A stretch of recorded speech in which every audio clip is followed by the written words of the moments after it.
कौन कौन है? भाई साहब हाँ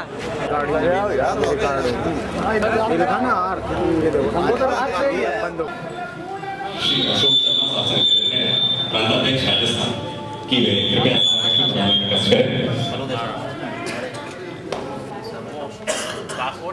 काटे करके है हमारा दोस्त चेयरमैन ने हाँ वो काटे करके चलो कवाटी का हरियाणा में ठीक है सर, रेवेन्यू सिस्टम हमारा काफ़ी अच्छा है।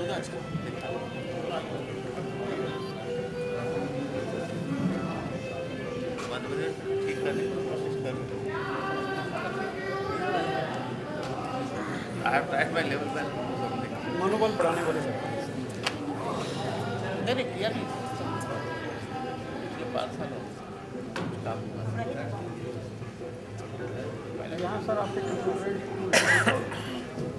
काफ़ी आगे हैं। India number 1 country.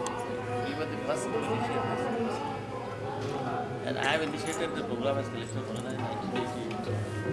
And then I finished as professional.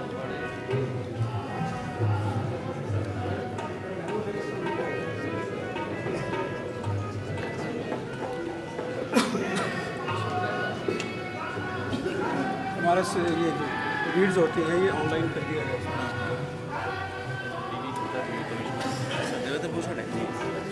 सभी साथियों से मेरा अनुरोध है कि वे कृपया मंच पर आने का कष्ट करें। सभी साथियों से मेरा अनुरोध है कि कृपया सभा कक्ष में पधारने का कष्ट करें। चंद ही पलों में हमारे प्रदेश के यशस्वी मुख्यमंत्री माननीय श्री शिवराज सिंह चौहान मानस भवन परिसर में पधार रहे हैं। आप सभी से निवेदन है कि कृपया सभा कक्ष में पधारने का कष्ट करें। माननीय मुख्यमंत्री महोदय कुछ ही समय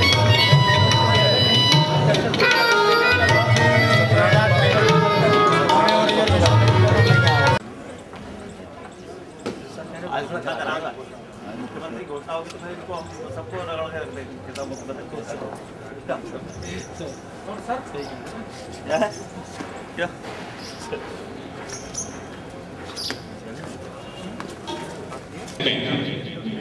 अपने आप को गौरवान्वित महसूस कर रहे हैं आप सबको इस सभा कक्ष में पाके। साथियों, चंद पलों में हमारे प्रदेश के यशस्वी एवं ऊर्जावान मुख्यमंत्री माननीय श्री शिवराज सिंह चौहान पधार रहे हैं। मैं आपको आज के इस कार्यक्रम की रूपरेखा बताने जा रहा हूं। सर्वप्रथम माननीय अतिथि महोदय का आगमन होगा। उसके बाद जैसे ही वो मंचासीन होंगे, मंचासीन होने के पश्चात मां सरस्वती के चित्र पर माल्यार्पण एवं दीप प्रज्वलन कर अधिवेशन की विधिवत शुरुआत होगी। माननीय मुख्य अतिथि माननीय शिवराज सिंह चौहान मुख्यमंत्री मध्य प्रदेश शासन, माननीय अध्यक्ष माननीय कमल पटेल साहब राजस्व मंत्री मध्य प्रदेश शासन हमारे कार्यक्रम की अध्यक्षता करेंगे और विशिष्ट अतिथि के रूप में हमारे बीच होंगे माननीय नारायण सिंह कुशवाहा राजस्व राज्य मंत्री मध्य प्रदेश शासन। मां सरस्वती के वंदन के पश्चात वंदे मातरम का गायन होगा। आप सभी से उस समय गुजारिश होगी कि कृपया खड़े होकर वंदे मातरम का गायन हम सबको करना है। तदुपरांत माननीय अतिथि महोदय का स्वागत होगा। माननीय अतिथि शिवराज सिंह चौहान मुख्यमंत्री मध्य प्रदेश शासन, जिनके आभार अभिनंदन के लिए हमने ये आज प्रांतीय अधिवेशन किया है। सामूहिक रूप से हम सब लोग उनको स्वागत करेंगे। उस स्वागत की कड़ी में मैं सभी अधिकारियों का, साथियों, एसपी सिंह उपाध्यक्ष, रविंद्र चौक से उपाध्यक्ष, अशोक व्यास उपाध्यक्ष, ML विदयवर्गीय महासचिव डॉक्टर भारती गुप्ता, SK अग्रवाल महासचिव, HS चौहान महामंत्री श्री मकसूद अहमद, श्री उपेंद्र सिंह एवं वर्तमान आयुक्त भोपाल संभाग डॉक्टर पोखराज मारू। विशिष्ट अतिथि के रूप में हमारे बीच होंगे श्री RD मिश्रा साहब, राजपत्रित अधिकारी संघ के अध्यक्ष, श्री अशोक शर्मा साहब, राजस्थान राजस्व अधिकारी संघ के अध्यक्ष, श्री एन.टी. मरोड़े साहब, महाराष्ट्र राजस्व अधिकारी संघ के प्रांताध्यक्ष, एवं श्री डॉक्टर के अमरोही साहब, हरियाणा राजस्व अधिकारी।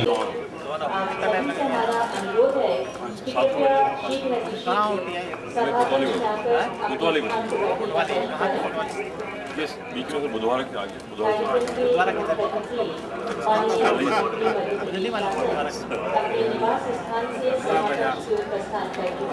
रेलवे स्टेशन जो रोड जाता है सर, तलैया आता है, रेलवे स्टेशन जो रोड जाता है तलैया आता है लेफ्ट हैंड को, उसके थोड़ा आगे जाएंगे बुधवार चौरा आता है।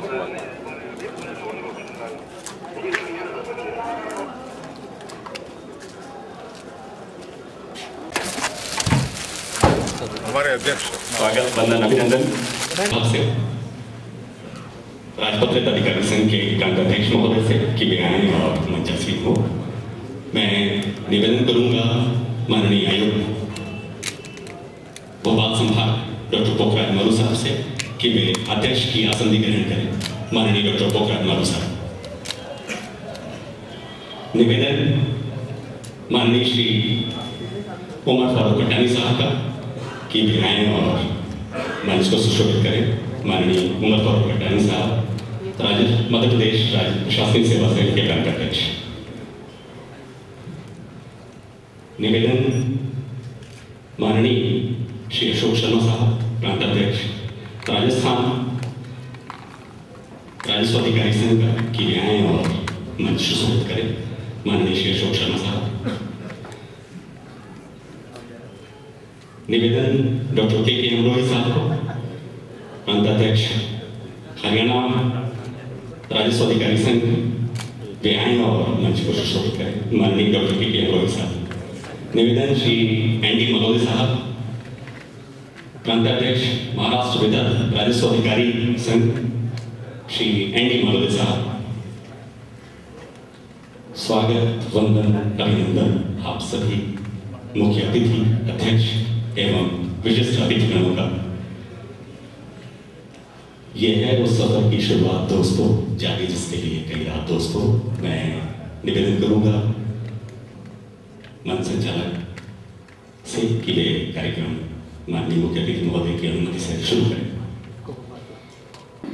विशिष्ट अतिथि माननीय श्री अशोक शर्मा जी, अध्यक्ष राजस्व अधिकारी संघ राजस्थान। विशिष्ट अतिथि माननीय श्री के अमरोही जी, अध्यक्ष राजस्व अधिकारी संघ हरियाणा। विशिष्ट अतिथि माननीय श्री एन.डी. मालोदे जी, अध्यक्ष राजस्व अधिकारी संघ महाराष्ट्र। माननीय श्री उमर फारूक कटानी साहब, अध्यक्ष राज्य प्रशासनिक सेवा संघ। प्रांताध्यक्ष मध्य प्रदेश राजस्व अधिकारी संघ श्री रूपेश उपाध्याय जी एवं विभिन्न प्रांतों से पधारे अन्य अधिकारीगण तथा संघ के माननीय सदस्यगणों का आज के कार्यक्रम में मैं शीलू अस्थाना स्वागत करती हूँ। सर्वप्रथम हम माननीय अध्यक्ष महोदय की अनुमति से कार्यक्रम का शुभारंभ करते हुए माननीय मुख्य अतिथि महोदय एवं मंचासीन अतिथियों से अनुरोध करते हैं कि कृपया आप दीप प्रज्वलन कर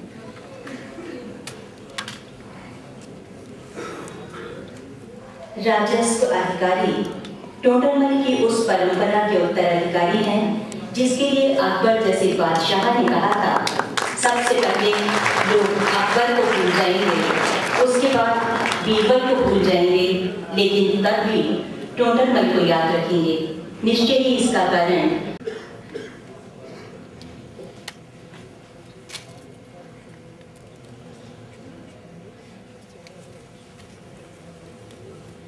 कृपया वंदे मातरम के सम्मान में खड़े हो जाएं।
डॉक्टर भाट कृपया शीघ्रता से मंच पे आने का कष्ट करें।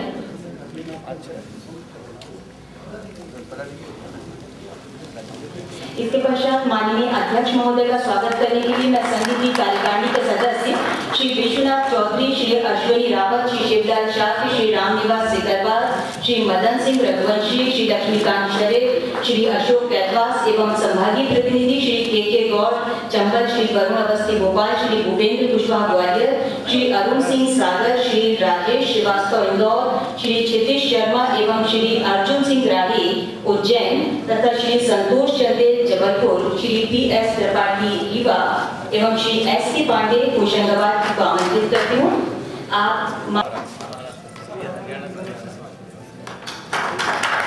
पुष्पों से साथी स्वागत के पश्चात मैं माननीय मुख्य अतिथि महोदय एवं मंचासीन अतिथियों से अनुरोध करती हूँ कि आप मध्य प्रदेश राजस्व अधिकारी संघ की स्मारिका एवं संकल्प टेलीफोन थोड़ा साइड से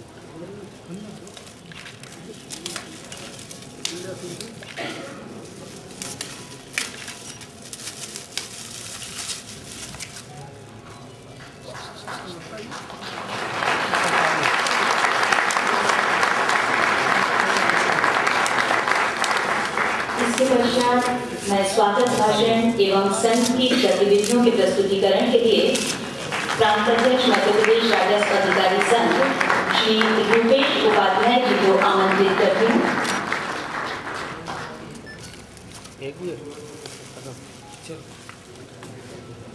श्री रूपेश उपाध्याय जी, प्रांत अध्यक्ष मध्य प्रदेश राजस्व अधिकारी संघ। आदरणीय मिश्रा साहब, राजस्थान, हरियाणा और महाराष्ट्र से पधारे विभिन्न तहसीलदार संघों के प्रांत अध्यक्ष, दूसरे संघों के प्रतिनिधिगण, प्रदेश से पधारे तहसीलदार नागरिकगण और हमेशा हमारा साथ देने वाले राजधानी के पत्रकारगण। आज से ठीक 1 वर्ष पूर्व हम ऐसे ही माहौल में मिले थे। माननीय मुख्यमंत्री जी ने हमारा आमंत्रण सहयोग से स्वीकार किया था और हमारे अधिवेशन में पधारे थे। हमने उनसे न्याय की मांग की थी और उन्होंने कहा था कि न्याय निश्चित तौर पर होगा। साथियों, तहसीलदारों की वेतनमान वाली मांग करीब 30 से 35 साल पुरानी है। हम अपनी बात समय समय पर विभिन्न मंचों पर कहते रहे, लेकिन कभी भी किसी ने हमारी बात को नहीं सुना। माननीय मुख्यमंत्री जी पहले व्यक्ति थे, उन्होंने तहसीलदार की बात को समझा और जो कहा सो किया। जो किसी ने नहीं किया वो उन्होंने किया। उनके इस न्याय को यह संवर्ग कभी नहीं भूल पाएगा। मैं तहसीलदारों की तरफ से उनको आश्वस्त करता हूँ कि उनकी जो भी अपेक्षा होगी तहसीलदार से पूरे करने से कभी पीछे नहीं हटेंगे। मैं यहाँ माननीय मारू साहब जो हमारे प्रमुख सचिव थे, उनका संकल्प था कि वो अपने प्रमुख सचिव रहते हुए तहसीलदारों के वेतनमान की समस्या का व्यस्त कार्यक्रम के बावजूद तहसीलदारों से स्नेह के कारण यहाँ पधारे। मैं बहुत सम्मान के साथ माननीय मुख्य अतिथि महोदय मुख्यमंत्री मध्य प्रदेश शासन श्री शिवराज सिंह चौहान जी को आमंत्रित करती हूँ।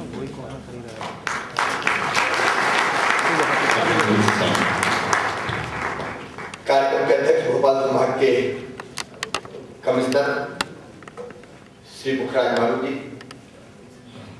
आदरणीय रामेश्वर मिश्र जी, आदरणीय फारूक साहनी जी, भाई अशोक शर्मा जी, के अमरोही जी, MD मालवरे जी, श्री राम तिवारी जी, रूपेश उपाध्याय जी और यहाँ उपस्थित मेरे सभी बहनों और भाइयों, आप सबका विशेषकर जो राजस्थान से, हरियाणा से, महाराष्ट्र से हमारे मित्र पधारे हैं, उनका मध्य प्रदेश की धरती पर मैं हृदय से स्वागत करता हूं। हम थोड़े अलग तरह के मुख्यमंत्री हैं। सबको मित्र मानना, सबको दोस्त मानना और मैं ये मानता हूँ कि दायित्व अलग अलग हो सकते हैं, लेकिन जहां तक मान सम्मान और इज्जत का सवाल है, आम आदमी का उतना ही सम्मान है जितना मुख्यमंत्री का होता है। उसी भाव से मध्य प्रदेश का विकास हो, जनता का कल्याण हो। निरंतर इस काम में हमारी मध्य प्रदेश की टीम लगी है। हमने आरबीसी के नियमों में जनता के हितों को ध्यान में रखते हुए व्यापक परिवर्तन किए हैं। अभी कई बार सूखे के अनावली के नियम जो अंग्रेजों के जमाने के बने थे, जिसमें अगर हम चाहें भी कि सूखाग्रस्त है तो फिट ही नहीं होता था कि सूखाग्रस्त, वो सारे के सारे मापदंड बदल डाले। अब तो अगर 75% बरसात भी हो जाए, 25% भी कम होगी तो सूखाग्रस्त घोषित कर दिया जाएगा। और ये सब इसलिए किया कि किसानों को, आम आदमी को, जनता को इन सुविधाओं की जरूरत है। खेती फायदे का धंधा नहीं है, घाटे का सौदा है। मित्रों, मेरे पास समय ज्यादा नहीं है, मुझे अत्यावश्यक कार्यक्रम में नागपुर पहुंचना है, महाराष्ट्र की धरती पे जाना है और मुझे 12 बजे एयरपोर्ट से निकल जाना था। लेकिन मैं आपको इतना आश्वस्त करता हूं कि जैसा मैंने प्रारंभ में ही कहा कि आप जो प्रशासनिक, विशेषकर राजस्व विभाग के अधिकारी और कर्मचारी है, वो बहुत महत्वपूर्ण है राज्य प्रशासन के लिए। जैसा मैंने पिछले कार्यक्रम में कहा कि आप हमारे दाएं हाथ है, आप हमारे बाएं हाथ है और आप सरकार का दिल है। अगर दिल ठीक से धड़कता है तो काम सुचारू ढंग से नीचे तक चलता है। और मुझे ये कहते हुए कोई हिचक नहीं है कि हमारे सारे अच्छा काम कर रहे हैं, बहुत अच्छा काम कर रहे हैं। छोटी मोटी कमियां तो किसी के काम में भी निकाली जा सकती है। एक कहानी जो मैं अक्सर सुनाता हूँ, वो एक छोटी सी कहानी आपको सुनाता हूँ, मैंने अखंड ज्योति में पढ़ी थी। एक साधु बाबा थे, रास्ते से गुजर रहे थे। रास्ते में उन्होंने देखा कि 3 मजदूर पत्थर तोड़ रहे हैं। मंदिर बन रहा था, उसके पत्थर तराशने का, तोड़ने का काम वो कर रहे थे। साधु ने पहले मजदूर से पूछा, क्या कर रहे हो तुम? तो गुस्से से झल्ला के बोला, तो दिख नहीं रहा, आंखें फूट गई, पत्थर तोड़ रहा हूँ, किस्मत फूटी, इसलिए मजदूर के घर पैदा हुआ हूँ।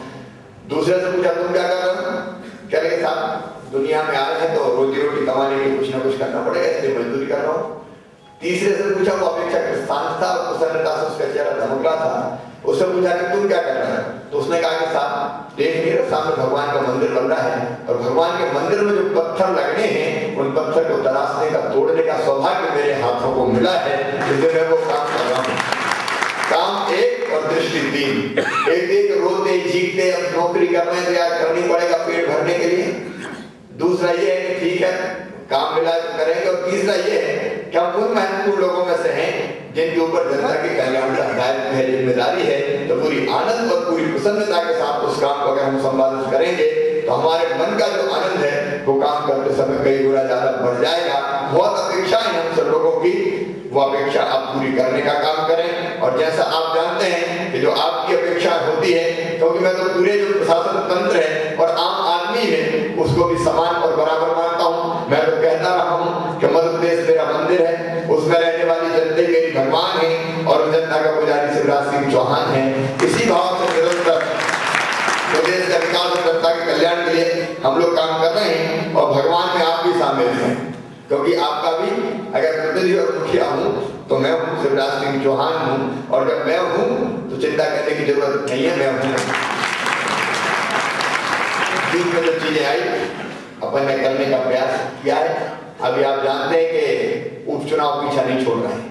खरगोन का और सावेर का दोनों की घोषणा हो गई, आचार संहिता लग गई, अधिसूचना जारी हो गई। और इसलिए अधिक आज में कुछ कहने की आवश्यकता महसूस नहीं करता। आप तो मेरे चेहरे और आंखों को देख के समझ जाएं कि आपके प्रति मेरे मन में क्या भाव है।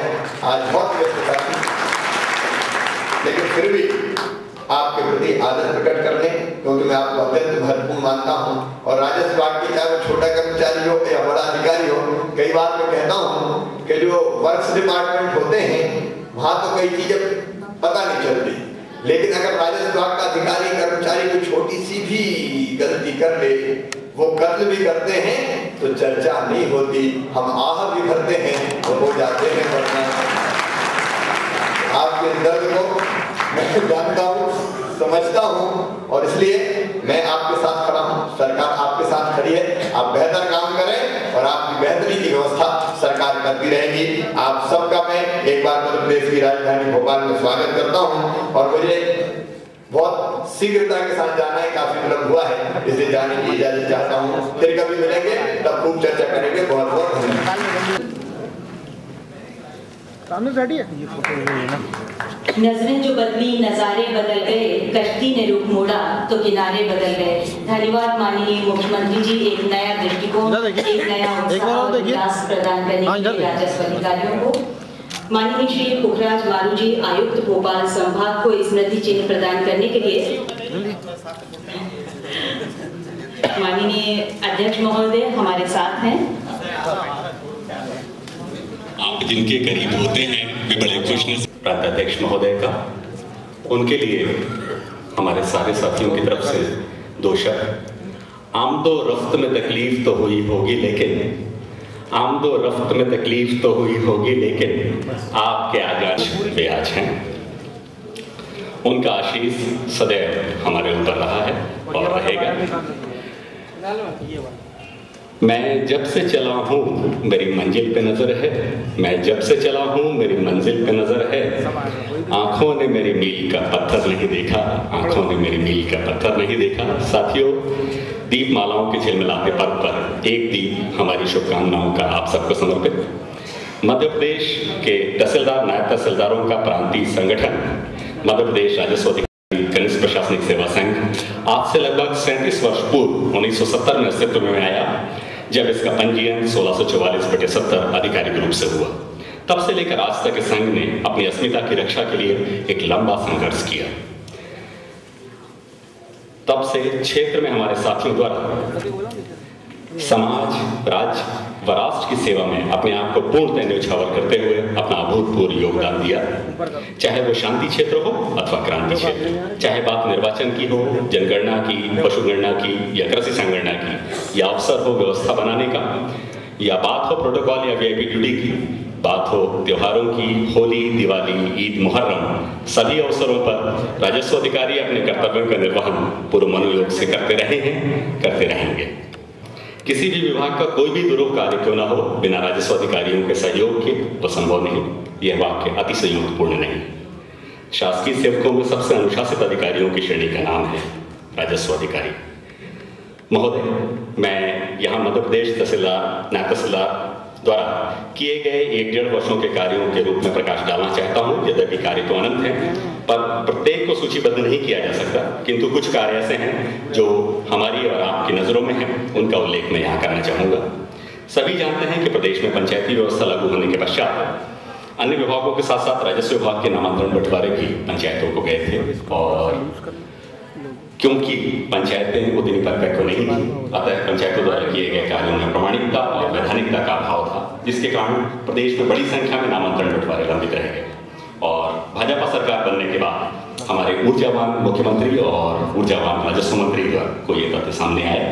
उनके द्वारा विशेष राजस्व अभियान चलाए गए, और उन राजस्व अभियानों के चलते हमारे राजस्व अधिकारियों ने अपने मेहनत, लगन और परिश्रम से 1-2 नहीं, 2-4 हजार नहीं, वरन लाखों की संख्या में नामांतरण बंटवारों का निराकरण किया। और तत्कालीन प्रमुख सचिव वर्तमान आयुक्त भोपाल होशंगाबाद संभाग डॉक्टर पोखराज मारू का मार्गदर्शन हम सभी राजस्व अधिकारियों को तत्कालीन समय भी मिलता रहा और वर्तमान में मिलता है तथा भविष्य में भी मिलता रहेगा। ये उन्हीं के आशीर्वाद का दिन। सार्वजनिक प्रयोजनों के लिए आरक्षित भूमियों से अतिक्रमण हटाए गए। खेल का मैदान हो, स्कूल हो, गोठान हो, सभी की भूमि को आरक्षित किया जाकर उनसे अतिक्रमण मुक्त कराया गया, जिसमें संपूर्ण प्रदेश के राजस्व अधिकारियों ने अपना अमूल्य योगदान दिया। कठिनाइयां व्यवहारिक रूप से आई। मैं ये सारी चर्चा माननीय मुख्यमंत्री महोदय, माननीय राजस्व मंत्री महोदय के समक्ष करना चाह रहा था कि हमें अतिक्रमण दस्ता मिलना चाहिए, एक अलग अमला मिलना चाहिए, वसूली हो या अन्य क्षेत्र हो। हमने पिछले 1-1.5 वर्षों में जो संघ के रूप में कार्य किया वो आपसे छिपा नहीं है। हमारे सारे साथी, मैंने आपको पहले भी कहा था कि ये सब साथी, संघ एक ऐसी चीज है जिसके लिए मैं 2 शब्द कहूंगा कि उनकी पार्टी संगठन के लिए जानी जाती थी। उनकी पार्टी संगठन के लिए जानी जाती थी क्योंकि जब सब संघ बैठते थे तब उनमें ठन जाती थी। दरअसल हमारा संघ उससे परे है, और मैं दोस्तों आपको बताना चाहूंगा कि मध्य प्रदेश राजस्व अधिकारी संघ ने आज जो अस्मिता बना के रखी है, आज जो पहचान बना के रखी है, उस पर हम सबको फक्र है और आगे भी फक्र रहेगा। राजस्व अधिकारी संघ की स्मारिका का विमोचन माननीय मुख्यमंत्री महोदय के समक्ष किया गया। टेलीफोन दिग्दर्शिका का विमोचन माननीय मुख्यमंत्री महोदय के द्वारा किया गया। यह एक ऐसी पहल है जो हमेशा के लिए जानी जाएगी और अन्य प्रदेशों से पधारे प्रांताध्यक्ष महोदय लोग जो हमारे बीच हैं और जो अगले सम्मेलनों में हमारे बीच रहेंगे, उनसे गुजारिश है कि अखिल भारतीय राजस्व अधिकारी संघ की रूपरेखा हम यहाँ पे आज अपने द्वितीय चरण में परिचर्चा करेंगे। मैं माननीय राजस्व अधिकारी संघ के प्रांताध्यक्ष महोदय, संरक्षक महोदय और प्रांतीय सचिव के रूप में आप सभी का तहे दिल से शुक्रगुजार हूँ। निश्चित रूप से उपस्थिति हम और चाहते थे, पर किन्हीं कारणवश कुछ लोग नहीं आ सके। पर अगले कार्यक्रमों में हमको अपने संघ के लिए समय देना है, अपने लिए समय देना है, क्योंकि ये हमारी अस्मिता का प्रश्न है। मैं स्वागत करता हूं संघ की तरफ से श्री अशोक शर्मा साहब का, श्री मेलोडे साहब का, श्री के अमरोही साहब का, कि वे अब हमारे बीच अपने उद्गार व्यक्त करेंगे और मैं एक एक करके उनको आपके समक्ष प्रस्तुत करने के लिए आप सबकी अनुमति चाहता हूँ।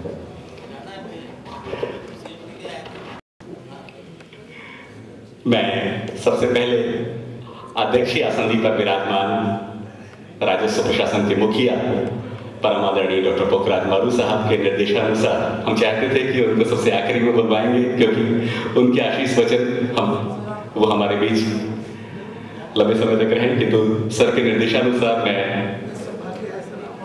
साहब को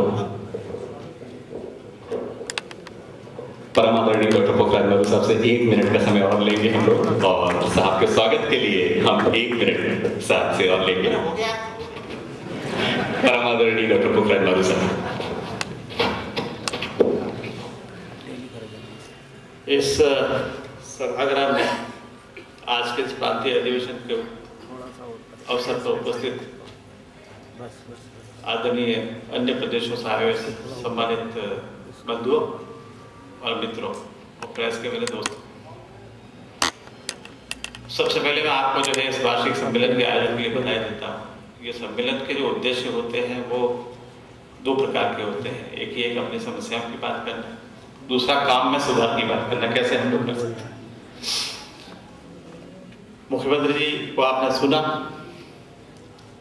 कितना दर्द उनके दिल में है आपके लिए। जब प्रदेश का मुखिया आपकी इतनी चिंता करता हो, घर का मुखिया आपकी इतनी चिंता करता हो, तो आपको चिंता करने की जरूरत नहीं। आपको केवल चिंता करनी एक चीज की, जो मैं हमेशा आप लोगों से जब मिलता हूँ मीटिंग्स में जहां भी, कि ये एक ऐसा विभाग है, राजस्व विभाग, जिसके भरोसे सारे काम जो है, अन्य विभागों के काम, राजस्व विभाग के काम तो आपको करने ही होते हैं, लेकिन बाकी दीगर जो है काम जो है, लॉ एंड ऑर्डर है, इतने कितने काम है उसकी सूची अगर गिनाऊं तो मुझे पूरा दिन लगेगा गिनाने में कितने काम आप लोग करते हैं। तो इन सारे दायित्वों को पूरा करने के लिए जिस समय की जरूरत होती है वो 24 घंटे कम पड़ते हैं। जब मध्य प्रदेश में हमने ज्वाइन किया था तो ये स्थिति थी कि कलेक्टरों के पास जीपें होती थी और उस जीप को हम जो है रथ की तरह बनाते थे, अच्छा चमका के बढ़िया, ताकि कलेक्टर की गाड़ी जो दिखेगा, हाँ ये कलेक्टर की गाड़ी है। तो उस टाइम तो एसडीओ तहसीलदार के पास में तो कोई गाड़ी होता ही नहीं थी। ये स्थिति थी कि जुडिशियल ऑफिसर के पास में डीजे तक भी गाड़ी नहीं होती, तो कलेक्टर के ऊपर निर्भर करते थे, आप कहीं जाना है तो एक आध गाड़ी की व्यवस्था करते। तो हर चीज जो है धीरे धीरे सुधरती है। तो ऐसा नहीं कि पहले से सुधरा नहीं है, काफी सुधरा है, देख रहा हूं। और मैं इसलिए कह सकता हूं कि पटवारी से लेके और पीएस रेवेन्यू तक के सारे पद को की जिम्मेदारियों को देखने का मौका मुझे बहुत नजदीक से मिला है। ट्रेनिंग में मैंने पटवारी का काम किया, पटवारी के घर पे रह के उसके साथ रहा। उसने कहा हुजूर आप तो आईएएस अधिकारी हैं, आप हमारे साथ कैसे काम करेंगे? मैंने कहा नहीं, मैं पटवारी का काम तेरे घर पे तेरे साथ ही करूँगा। 1 महीना मैं उसके घर पे ही रहा, एक खजूरी गाँव में भी थी, शाम जो है पटवारी अपना माथा ठोकता रहा, लेकिन मैंने कहा मैं तेरे साथ।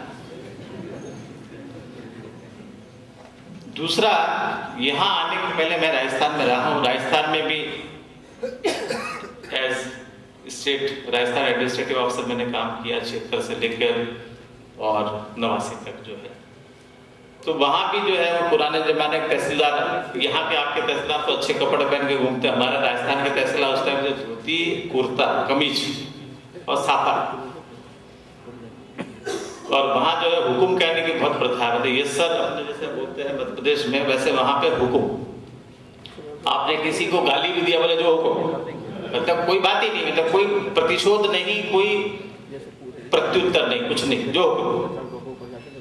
तो वो आनंद सिंह जी तहसीलदार थे, बाबू रोड में, कहला अरे हुकुम आप तो जो है बड़े अधिकारी, आप क्या ट्रेनिंग करेंगे साहब, मैं आपको हुकुम क्या सिखाऊं, आप तो मेरे साथ बैठ के चलो गांव में, तो हुकुम जब हम आप मुकदमे निपटाएं तो आप जो है देख लेना कैसे निपटाते, ये आपकी ट्रेनिंग। तो कहने का मतलब ये है कि राजस्व विभाग की पत्ती पत्ती और कूचे कूचे पे जो कार्रवाई होती है वो मुझे उसका पूरा फील्ड का अनुभव है, और उसी अनुभव के आधार पर जो है मैंने काम किया 2.25 साल PS रेवेन्यू की हैसियत से, और जहाँ तक कोशिश हुई है जितनी भी जन कल्याणकारी जो योजना है उसका कुछ न कुछ जो है फायदा जो है लोगों को मिले, आप लोगों को मिले। मैंने कुछ नहीं किया, करने वाला ऊपर वाला है, लेकिन ये है कि 2-3 चीजें आपकी रही है, वो अभी मैं बात कर रहा था, अभी आचार संहिता लगी हुई है तो इसके बारे में कोई बात करना ठीक नहीं, जरा चुनाव निपट जाए उसके बाद वो देखते हैं। तीसरी बात ये है कि ये जो तहसील और सब डिवीजन और डिस्ट्रिक्ट, अभी कलेक्टरों की मीटिंग हुई थी कल ही परसों, मैंने उनसे कलेक्टरों को ये जवाबदारी दी है कि तुम अपने अपने दिमाग से जिले में क्या व्यवस्था होनी चाहिए, तहसील में क्या होना चाहिए और SDO क्या क्या व्यवस्था होनी चाहिए, तो मेरा दिमाग लगा के एक पेपर तैयार, तो फिर अपन मैंने कहा जो है इसको परीक्षण करके वो कहाँ क्या हो सकता है उसके बारे में बात करें, ताकि, और ये बात आपको मालूम है शासन के उच्चतम स्तर पर ये मालूम है कि कोई भी प्रशासन में राजस्व जो रीढ़ की हड्डी है और उसको सुदृढ़ किए बगैर कोई भी योजना जो है उसको जमीन पे उतारना बहुत मुश्किल था। तो इसलिए हम लोग कोशिश कर रहे हैं, और कोशिश जब करते हैं तो उसका रंग भी आता है, उसका आनंद भी आता है, आएगा। जो पहले इतने साल में नहीं हुआ तो अभी हो रहा है। अभी 50 गाड़ियां जो फिर जो है राजस्व विभाग को मिल रही है, वित्त विभाग ने मंजूरी दे दी है। तो धीरे धीरे, ऐसा नहीं कि सबको एक साथ मिले, लेकिन ये है कि जीरो से शुरू करके हमने शुरू किया है, तो वो धीरे धीरे धीरे जो है आपके पटवारी क्वार्टर भी बंद है और बाकी और दीगर चीज़ें हैं, आपका ऑफिस को सुदृढ़ीकरण करने की बात है, ये सब चीज़ें लगातार जारी है। ये ऐसे लाभ तो सरकार बैठा है बहुत दुखी हो रहा है कि साहब आपने हमारा काम तो किया नहीं है ना, क्या सरकार साहब तुम उदास मत हो, तो हाँ दुखी मन से बैठा, मैं देख रहा हूँ।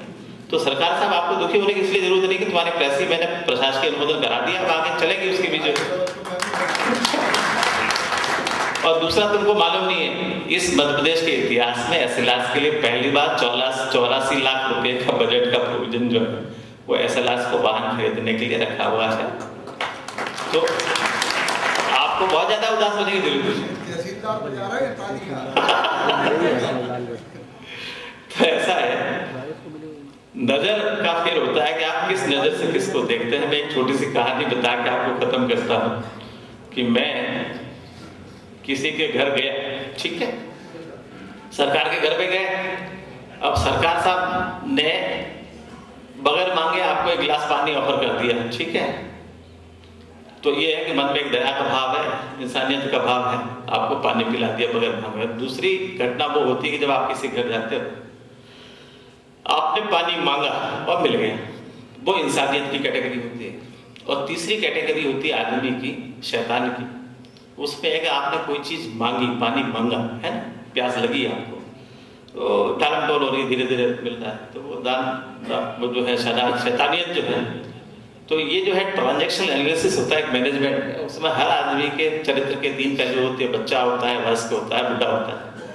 तो हर बात जो है वो कैसे, मैं तो केवल आपसे मेरा हाथ जोड़ के एक ही आग्रह है कि आप लोग शहरी प्रशासन से कम जुड़े हैं, गांव के आम आदमी से जुड़े हैं। राजस्व पुस्तक परिपत्र में राहत का जितना संशोधन इस बार हुआ है इस पिछले 2 साल में, उतना आज तक कभी हुआ नहीं। और अब कोई ये नहीं कह सकता कि साहब जो है वो बहुत कम, तो वो भी आपके हाथ मजबूत करने वाली चीज है।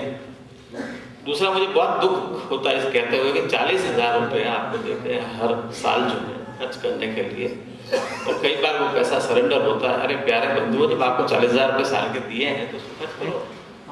जिस काम के लिए आपको दिया 40,000 रुपया आपके हाथ में दिया है, बगैर ऑडिट के लिए हम कह रहे हैं कि आपकी ऑडिट नहीं करेंगे, उसके बाद आपको क्या चाहिए? तो कम से कम कोई गरीब आदमी है, मजदूर है, किसी बीमार का इलाज के लिए ले जाना है कभी उससे, तो उसका हिसाब तो मांगते नहीं सरकार, वो आपको राहत मत से दिया जाता है हर साल 40,000 रुपये, तो वो सरेंडर होता है। इस साल में बढ़ाने के चक्कर में था, तो मैंने कहा वो तो वही दिखा छोड़ रहा था, बढ़ाए कहाँ से? और एक ये जो है बहुत महत्वपूर्ण बात है कि आपके जो अधीनस्थ अधिकारीगण हैं, पटवारी साहबान है, आरआई साहबान बैठे होंगे यहाँ, सुन रहे होंगे, ऐसा नहीं, कुछ आरआई भी होंगे इसमें आपके बैठे होंगे, तो वो ये कि हमारा जो बिहेवियर है वो आम पब्लिक के प्रति कैसा। मैं आपको राजस्थान का उदाहरण बता दूं, राजस्थान में हर पटवारी का एक पटवार घर बना हुआ है। तो एक बार मैं दौरे पर गया जालौर जिले में, तो वो मैंने कहा नहीं खाना, मैंने कहा मैं अपना टिफिन लेके आया हूँ, तो मैंने कहा वहीं खाऊंगा। वो पटवारी साहब इतने नाराज हुए कि बोले मैं इतना गरीब और कमजोर आदमी नहीं हूँ कि अपने पैसे से जो आपको अपने एसडीएम साहब को खाना नहीं खिला सकते। मतलब आपने मेरे यहाँ भोजन नहीं किया, इसका मतलब है कि मैं खराब हूँ। ये एक स्थिति मैं आपको बता रहा हूँ, प्रैक्टिकल भोगा हुआ यथार्थ बता रहा हूँ, ऐसा नहीं कि मैं कोई झूठे को कहानी किससे आपके सामने सुन। गांव का आदमी जब वहां आता है काम कराने के लिए, तो बकायदा एक लाल जाजम होती है, दरी को जाजम बोलते हैं वहां पे, दरी होती है, आदमी को बिठाता है, कहते बहुत चौधरी जी कई काम में आप रहे, ठीक है, राजस्थानी में ऐसी बात करते हैं, बिरादरी, ठीक है, काम किया उसका जो भी है, और उसके बाद में उसको वो सच्चे मन से पूछता है कि हुक्म रोटी वोटी तैयार है, खाना तैयार है, भोजन आप करके जाओ। वहाँ पटवारी के यहाँ 24 घंटे लंगर चलता है। लंगर कहाँ चलता है बता देता हूँ आपको, वो भ्रष्टाचार नहीं करते। गेहूं के बोरे गाँव वाले दे जाते उसके यहाँ, गुड़ दे जाते है ना, सब्जी भाजी जो है सुबह शाम जो है कोई ना कोई पहुंचा देता है। तो वो करे क्या, सड़ जाएंगे क्या, वो खर्चा नहीं करेंगे। तो उसका सिस्टम ये रहता है कि गांव का जो चौकीदार है वो 2-4 घर से ड्यूटी लग जाती है, आके लेडीज रोटी बना जाती है, सब्जी बन जाती है, जो भी आता है इच्छा होती है खाना खाने की, खाना खाने टाइम, ये संबंधों की बात है। अब हमारा पटवारी क्या करता है, मैं बुराई नहीं करता, वो काम है विदिशा का, नहीं काम होगा सिलौंज का रहेगा, विदिशा का तो संपर्क कहाँ से होगा? ये जो जीवन संपर्क जब तक नहीं हो। और दूसरा ये कि आपके पास आदमी आए तो दोबारा नहीं आना चाहिए, तो एक बार में उसकी बात सुन लो, उसको कोई काम हो वाजिब हो कर लो, नहीं हो तो उसको मना कर दो, ये नहीं हो पाएगा, बात कर। ये झुलाने वाला काम जो है ये नहीं होना चाहिए। तो मेरा केवल ये है कि हम इंसान की योनि में पैदा हुए हैं, भगवान ने और सरकार ने हमको ये इस काम के लिए बनाया है जिसमें